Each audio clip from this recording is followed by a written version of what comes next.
Russia যুদ্ধবিরতিতে রাজি না হয়ে যুদ্ধ বন্ধের চেষ্টাকে জটিল করছে বলে অভিযোগ করেছেন ইউক্রেনের প্রেসিডেন্ট জেলেনস্কি। তবে যুদ্ধবিরতি নয়, বরং ইউক্রেন ও রাশিয়ার মধ্যে একটি স্থায়ী শান্তি চুক্তি হোক, এমনটাই চান বলে জানিয়েছেন মার্কিন প্রেসিডেন্ট ডোনাল্ড ট্রাম্প। এদিকে বার্তা সংস্থা রয়টার্স বিভিন্ন সূত্রের বরাতে জানিয়েছে, ইউক্রেনের দোনেৎস্ক অঞ্চল পুরোটা রাশিয়াকে দিলেই নাকি যুদ্ধ বন্ধ করবেন পুতিন। সৃষ্টি ঘটকের প্রতিবেদন। ইউক্রেন যুদ্ধ বন্ধে রাশিয়া ও ইউক্রেন দুই পক্ষের সাথে আলোচনা চালিয়ে যাচ্ছে মার্কিন প্রেসিডেন্ট ডোনাল্ড ট্রাম্প। এর অংশ হিসেবে পুতিনের পর এবার ট্রাম্প বৈঠক করবেন ইউক্রেনের প্রেসিডেন্ট জেলেনস্কির সাথে। সোমবার ওয়াশিংটনে সেই বৈঠক হওয়ার কথা রয়েছে।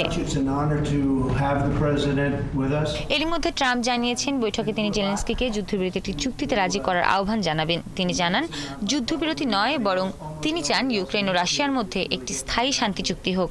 তিনি বলেছেন, ইউক্রেনের উচিত রাশিয়ার সঙ্গে একটি চুক্তি করা, কারণ রাশিয়া যতটা শক্তিশালী ইউক্রেন তা নয়। বার্তা সংস্থা রয়টার্স বিভিন্ন সূত্রের বরাতে জানিয়েছে, ইউক্রেনের দোনেৎস্ক অঞ্চল পুরোটা রাশিয়াকে দিয়ে দিলে যুদ্ধ বন্ধ করবেন পুতিন। শুক্রবারের বৈঠকে নাকি ট্রাম্পকে স্পষ্ট জানিয়েছে মস্কো। এর মধ্যে সামাজিক মাধ্যমে এক্সে দেয়া এক পোস্টে জেলেনস্কি লেখেন, রাশিয়া যুদ্ধবিরতির জন্য একের পর এক আহ্বানকে তিরস্কার করছে। এতে যুদ্ধ বন্ধের চেষ্টা ভেস্তে যাচ্ছে। এ সময় ইউক্রেনকে সমর্থন দেওয়ার জন্য নর্ডিক বাল্টিক 8কে ধন্যবাদ জানান জেলেনস্কি। যদিও সাবেক রুশ গুপ্তচর লেফটেন্যান্ট জেনারেল লিওনিদ রেশেদনিকভ সতর্ক করে বলেছেন, শান্তি প্রতিষ্ঠার পথে সবচেয়ে বড় বাধা হয়ে দাঁড়াতে পারে জেলেনস্কি। তিনি শেষ পর্যন্ত চুক্তিতে রাজি না হয়ে পুরো প্রচেষ্টাকে ভেস্তে দিতে পারেন বলে সতর্ক করেন ওই কর্মকর্তা। এদিকে জার্মান চ্যান্সেলর ফ্রেডরিক মেটজ বলেছেন, রাশিয়ার সঙ্গে আলোচনা ফলপ্রসূ হলে ইউক্রেনকে নিরাপত্তা নিশ্চয়তা দিতে প্রস্তুত আছে যুক্তরাষ্ট্র। সুখবর হলো, এই নিরাপত্তার নিশ্চয়তা শুধু ইউরোপের ওপর ছেড়ে না দিয়ে এতে অংশ নিতে প্রস্তুত যুক্তরাষ্ট্র।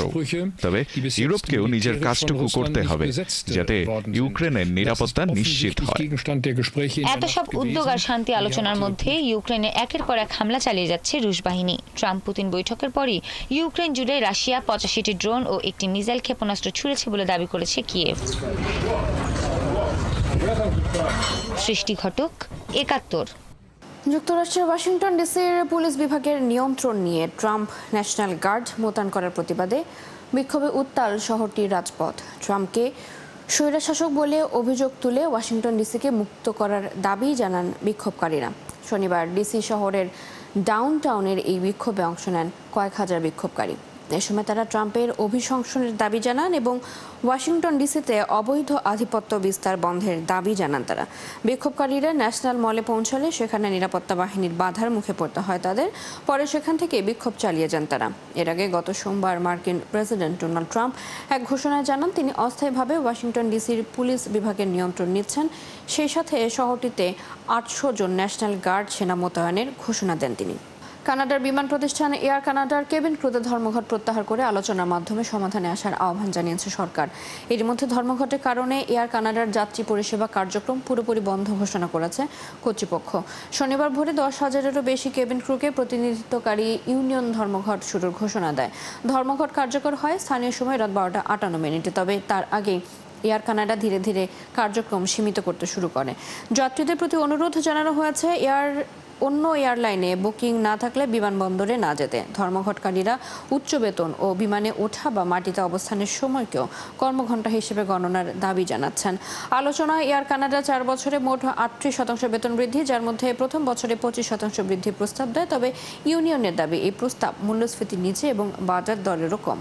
সার্বিয়ায় টানা কয়েকদিন ধরে চলা সরকার বিরোধী বিক্ষোভ আরও তীব্র রূপ নিয়েছে। স্থানীয় সময় শনিবারও দেশ জুড়ে হাজারো বিক্ষোভকারী রাস্তায় নেমে আসেন। দেশটির উত্তর শহর নোভি সাদে শাসক দলের কার্যালয়ে ভাঙচুর করেন তারা। এই শহরই 9 মাস আগে শুরু হয়েছিল সরকার বিরোধী আন্দোলন। বিক্ষোভে প্রেসিডেন্ট আলেক্সান্দার ভুসিচের কাছে আগাম নির্বাচনের দাবি তোলেন আন্দোলনকারীরা। নোভি সাদ শহরে গত বছর একটি ট্রেন স্টেশনের ছাউনি ভেঙে পড়ে 16 জনের মৃত্যু হয়। এতে অবকাঠামো প্রকল্পে দুর্নীতির অভিযোগে জনরোষ ছড়িয়ে পড়ে। ওই শহরে এবার বিক্ষোভকারীরা শাসক দল সার্বিয়ান প্রোগ্রেসিভ পার্টি এসএনএস এর কার্যালয়ে হামলা চালায়। তারা আসবাবপত্র ও নথি নিয়ে যায় এবং প্রবেশপত্রে রং ছিটিয়ে দেয়। এদিকে সার্বিয়ার রাজধানী বেলগ্রেডে শত শত বিক্ষোভকারী এবং এসএনএস সমর্থক শহরের একটি প্রধান বুলেভার্ডে একে অপরের দিকে আগুন ও আতশবাজি ছুড়ে মারে। গাজা উপত্যকায় ইসরায়েলি হামলায় একদিনে আরও অন্তত 70 ফিলিস্তিনি নিহত হয়েছেন। নিহতদের মধ্যে 26 জন ছিলেন ত্রাণপ্রার্থী।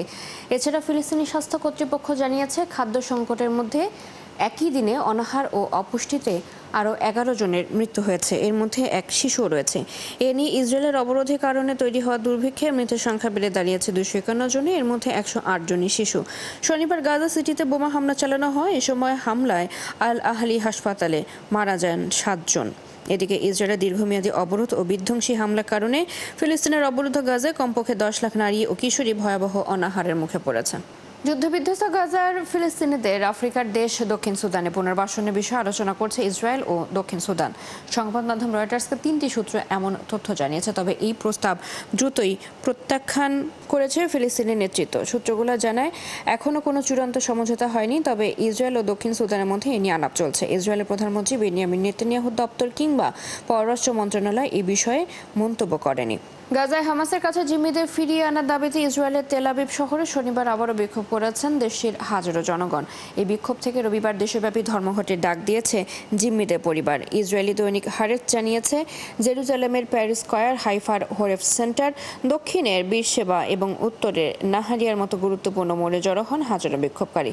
এদিন সবচেয়ে বড় সমাবেশ হয় তেল আবিবে প্রতিরক্ষা মন্ত্রণালয়ের সামনে ও রথ চাইল্ড স্ট্রিটের হাবিমা স্কয়ারে। এসব স্থানে গাজার বন্দীদের স্বজনরা বক্তব্য দেন। পাকিস্তানের উত্তরাঞ্চলে বন্যা ও ভূমিধসে নিহতের সংখ্যা 340 ছাড়িয়েছে, আর আজাদ কাশ্মীরে নিহতের সংখ্যা 11। এদিকে ভারত নিয়ন্ত্রিত কাশ্মীরে মারা গেছে আরও 10 জন। অন্যদিকে আটলান্টিকে ঘনীভূত হচ্ছে হারিকেন ইরিন, আর দাবানলে পড়ছে ইউরোপ। আরও জানাচ্ছেন আফসানা শাওন। পাকিস্তানের উত্তরাঞ্চলের বিভিন্ন এলাকায় ভারী বৃষ্টি, হঠাৎ বন্যা ও ভূমিধসে মৃতের সংখ্যা বেড়েই চলেছে। এর মধ্যে বুনের এলাকায় প্রাণ হারিয়েছেন 213 জনেরও বেশি মানুষ। প্রাদেশিক ও উদ্ধার কাজে নিয়োজিত কর্মকর্তারা জানিয়েছেন, খাইবার পাখতুনখোয়ায় 200 এবং গিলগিত বালতিস্তানে 12 জনের মৃত্যু হয়েছে। মৃতের সংখ্যা বাড়তে পারে বলে আশঙ্কা করা হচ্ছে। বন্যা দুর্গত এলাকায় 31শে আগস্ট পর্যন্ত জরুরি অবস্থা ঘোষণা করা হয়েছে। এরই মধ্যে বহু বাড়ি ভেসে গেছে এবং বিভিন্ন এলাকায় যোগাযোগ ব্যবস্থা বিচ্ছিন্ন হয়ে গেছে। মোবাইল টাওয়ার ক্ষতিগ্রস্ত হওয়ায় বন্যা কবলিত এলাকাগুলো যোগাযোগ বিচ্ছিন্ন হয়ে পড়েছে। এদিকে সোয়াতে বিদ্যুৎ অবকাঠামো মারাত্মকভাবে ক্ষতিগ্রস্ত হওয়ায় গোটা অঞ্চল বিদ্যুৎবিহীন হয়ে পড়েছে। মৃত্যু বাড়ছে আজাদ কাশ্মীরেও। শার্লি গ্রামে একই পরিবারের 6 জন মারা গেছেন। লারিয়া এলাকায় অন্তত 6টি বাড়ি পুরোপুরি ধ্বংস হয়ে গেছে। ভেসে গেছে অন্তত 50টি গবাদি পশু। এদিকে ভারত নিয়ন্ত্রিত জম্মু কাশ্মীরে এখন পর্যন্ত 10 জনের মৃত্যুর খবর পাওয়া গেছে। জীবিত উদ্ধার করা হয়েছে 15 থেকে 20 জনকে। হাসপাতালে আছেন আহত 52 জন। এছাড়া মুম্বাইয়ে ভূমিধসে একই পরিবারের 2 জন মারা গেছেন, আহত হয়েছেন আরও 2 জন। প্রবল বৃষ্টিতে মুম্বাইয়ের পশ্চিমাঞ্চলের একটি আবাসিক এলাকায় ভূমিধস হয়েছে। অন্যদিকে 5 মাত্রার হারিকেনের রূপ নিয়েছে ইরিন। যুক্তরাষ্ট্রের জাতীয় হারিকেন সেন্টার এই তথ্য জানিয়েছে। ঘণ্টায় 255 কিলোমিটার বেগে এটি স্থলভাগের দিকে ধেয়ে আসছে বলে জানিয়েছে আবহাওয়া অফিস। এর প্রভাবে ভারী বৃষ্টি হচ্ছে উপকূলীয় এলাকায়। ওদিকে আবার দাবানলে জ্বলছে স্পেন। এখন পর্যন্ত 7 জনের প্রাণ গেছে, আর লন্ডনের সমান এলাকা পুড়ে ছাই হয়ে গেছে। চলতি বছর আগুনে ধ্বংস হয়ে গেছে 1,57,000 হেক্টর এলাকা। 2 সপ্তাহের তাপপ্রবাহের কারণেই এমন দাবানল, বলছে আবহাওয়া অফিস। আগুন জ্বলছে পর্তুগালেও। গার্দা এলাকায় কোনো দমকল কর্মীর সহায়তা পাওয়া যায়নি বলে অভিযোগ করেছেন স্থানীয়রা। পর্তুগালের মতোই দাবানলে জ্বলছে আলবেনিয়া এবং গ্রিসও। আফসানা শাওন, 71। যুক্তরাষ্ট্রের বাণিজ্যিক প্রতিনিধি দলের ভারত সফর বাতিল করা হয়েছে। শুল্ক ইস্যুতে টানাপোড়েনের মধ্যেই আলোচনার জন্য চলতি মাসে মার্কিন ওই প্রতিনিধিদের নয়াদিল্লি সফরের কথা ছিল। অবশ্য মার্কিন প্রতিনিধিদের সফরের জন্য পরে নতুন তারিখ দেওয়া হতে পারে বলে ভারতীয় বেশ কিছু সূত্র দাবি করেছে। নির্ধারিত মার্কিন প্রতিনিধি দলের 25 থেকে 29 আগস্ট পর্যন্ত ভারত সফরে থাকার কথা ছিল। এই সফরে 2 দেশের মধ্যে দ্বিপাক্ষিক বাণিজ্য চুক্তি নিয়ে আলোচনা হওয়ার কথা ছিল। 2022 ও 23 সালে ইতালিতে নন সিজনাল ভিসায় আসা 5,000-এরও বেশি প্রবাসী বাংলাদেশি কর্মী এখনও স্টে পারমিট জটিলতায় আটকে রয়েছেন। বৈধ কাগজ না থাকায় এই কর্মীরা চাকরি ও চিকিৎসা সেবা পাচ্ছেন না। অনিশ্চয়তা ও হতাশায় তারা অন্তর্বর্তী সরকারের প্রধান উপদেষ্টা ডক্টর মোহাম্মদ ইউনূসের হস্তক্ষেপ কামনা করেছেন। সহকর্মী লাবণ্য চৌধুরীর প্রতিবেদন। সংক্রান্ত জটিলতায় প্রায় 5,000-এর অধিক প্রবাসী বাংলাদেশিরা পড়েছেন চরম সংকটে। মালিক পক্ষের প্রয়োজনীয় কাগজপত্রের ঘাটতির কারণেই অনিশ্চয়তা ও হতাশায় নিমজ্জিত এইসব 2022 ও 23 সালের নন সিজনাল ফ্লুসির ভিসায় আসা বাংলাদেশি কর্মীরা। বৈধ ভিসা নিয়ে এখানে আসছি, কিন্তু আমরা এখনো পর্যন্ত প্রেমেসিটি সৌজন্য পাই নাই। এই গত 2-3 বছরে আমরা অনেক হ্যারাসমেন্টের শিকার হয়েছি। দীর্ঘ 2 থেকে 3 বছর পার হলেও স্টে পারমিট না পাওয়ায় দেশটির ধূমকেতু সোশ্যাল অর্গানাইজেশনে একটি সংবাদ সম্মেলনের আয়োজন করে এই ভুক্তভোগীরা। তারা বলেন, বৈধ ডকুমেন্টস না থাকায় বেকারত্ব যেমন গ্রাস করছে, তেমনি অর্থনৈতিকভাবে বিপর্যস্ত এই সকল ভুক্তভোগীদের পরিবার পাচ্ছেন না চিকিৎসা সেবা। এখন পর্যন্ত বৈধ হতে যে আমাদের প্রেমেসিটি সৌজন্য প্রয়োজন তা আমরা এখন পর্যন্ত হাতে পাইনি। বিভিন্ন জটিলতার কারণে মালিক পক্ষ ও দালাল পক্ষ এতে জড়িত। তারা আমাদেরকে আসার 2 থেকে 3 মাসের ভিতরে ডকুমেন্ট করে দিবে। ডকুমেন্ট করা তো দূরের কথা, আমাদের কোনো কাজের ব্যবস্থা হয়নি।